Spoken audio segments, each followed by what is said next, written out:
cocaína y marihuana.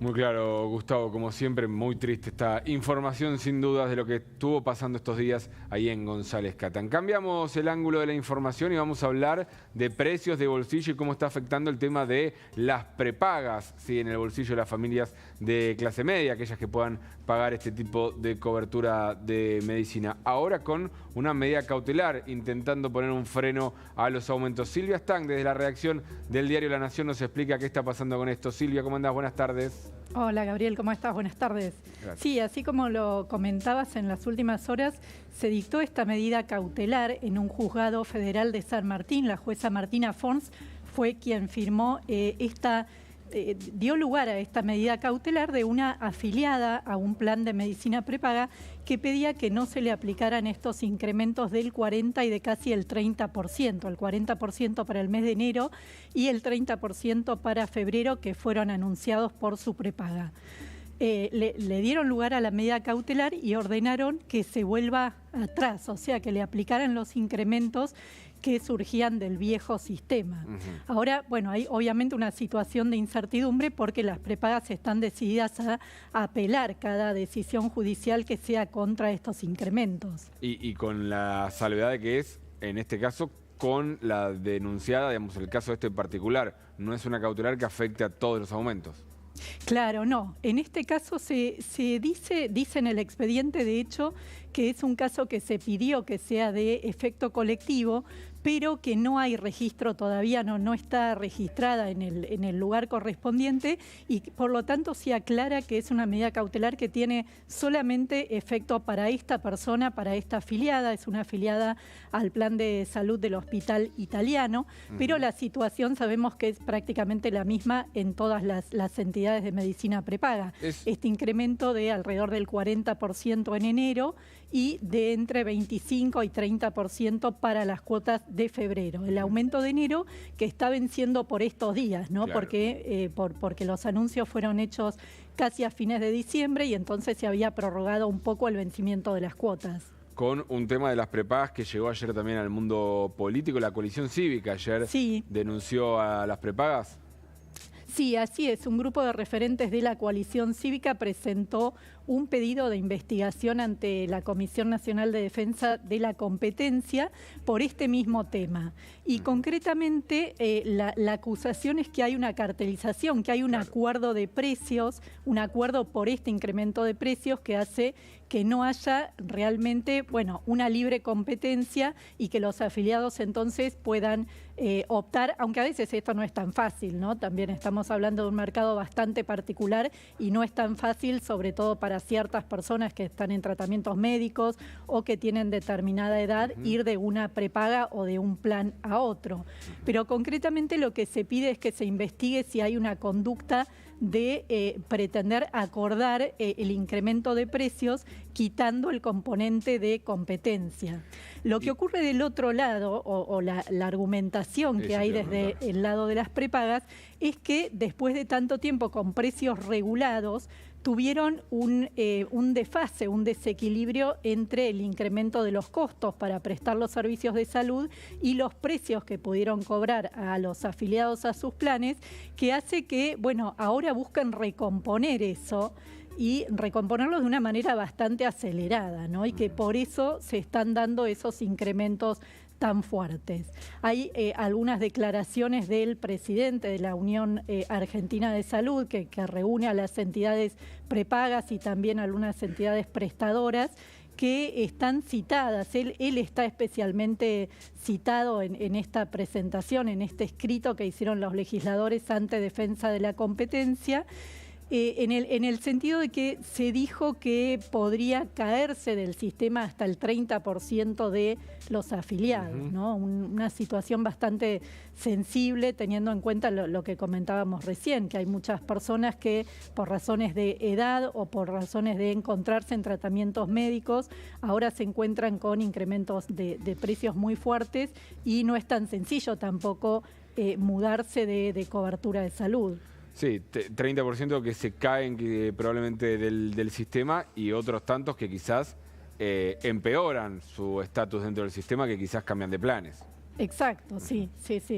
En el caso de la medida cautelar en particular, se hizo hincapié, lo dice el expediente también, es una persona de 78 años, una jubilada, y cuyos saberes subieron obviamente mucho menos que el aumento de las prepagas y muchísimo menos que la inflación, ¿no? Porque otros de los argumentos de las prepagas, como te decía recién, es este desequilibrio entre el aumento de costos y el aumento de las cuotas.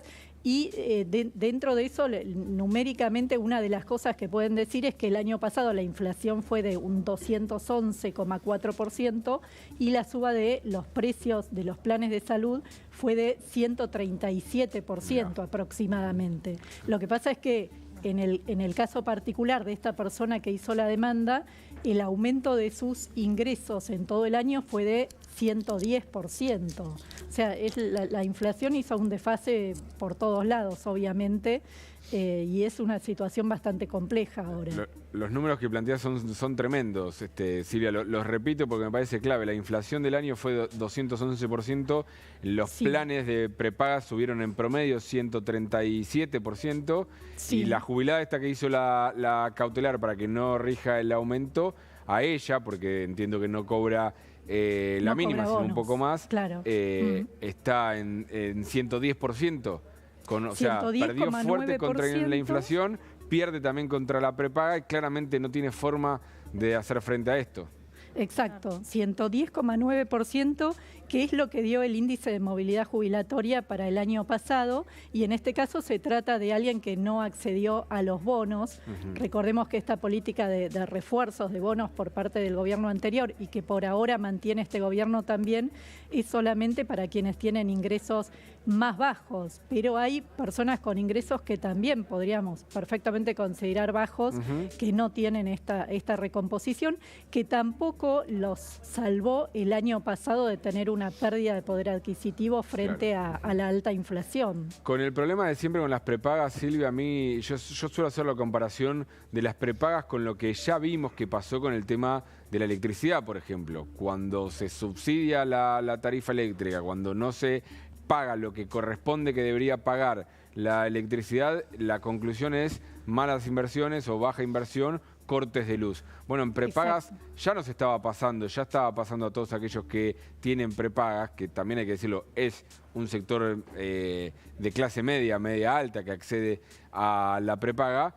Estaba con problemas con copagos de profesionales que pedían un copago porque si no, no nos atendían, profesionales que se iban del sistema de prepaga y si uno quería mantener la consulta tenía que ser por afuera, falta de disponibilidad en sanatorios, falta de insumos, falta de servicios médicos esenciales que se empezaban a notar, y esa es la excusa también que le sirve a las prepagas para decir, tengo que hacer estos aumentos. Exacto, sí, porque además lo que mencionás tiene mucho que ver con un actor importantísimo también en todo este sistema de salud, que son los prestadores. Muchos prestadores son de propiedad de los financiadores. A los financiadores los llamamos a las prepagas y a las obras sociales y al PAMI, pero hay muchos prestadores que son independientes, se le dicen así porque no son propiedad de ninguno de estos otros actores del sector, y esos prestadores son principalmente, como bien vos decías, los que manifestaban su disconformidad con los ingresos que estaban recibiendo, con la falta de adecuación de los aranceles a los costos. La devaluación obviamente impactó muy fuerte también, la imposibilidad muchas veces de importar insumos también hizo lo suyo de manera negativa obviamente, y esos prestadores, así como te decía, bueno, las prepagas aumentaron sus cuotas un 137%, eso se vio reflejado en un porcentaje todavía inferior a eso en los aranceles, en los cobros que reciben los prestadores de salud, que además tienen otro problema que siempre las entidades lo remarcan muy fuertemente, y es que cobran con cierto rezago. No es que hacen la prestación e inmediatamente les llega la plata por parte de la obra social o de la prepaga, sino que tienen que esperar entre 30 días y a veces hasta 4 meses, señalan.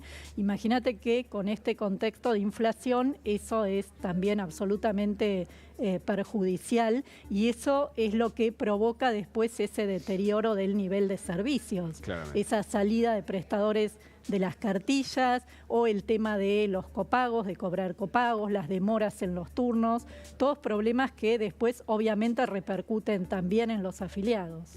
Muy bien, Silvia, muy clara, como siempre, gracias. Gracias, Gabriela, adiós. Faltan 10 minutos para las 2 de la tarde, nosotros tenemos que hacer un breve corte y venimos con más información.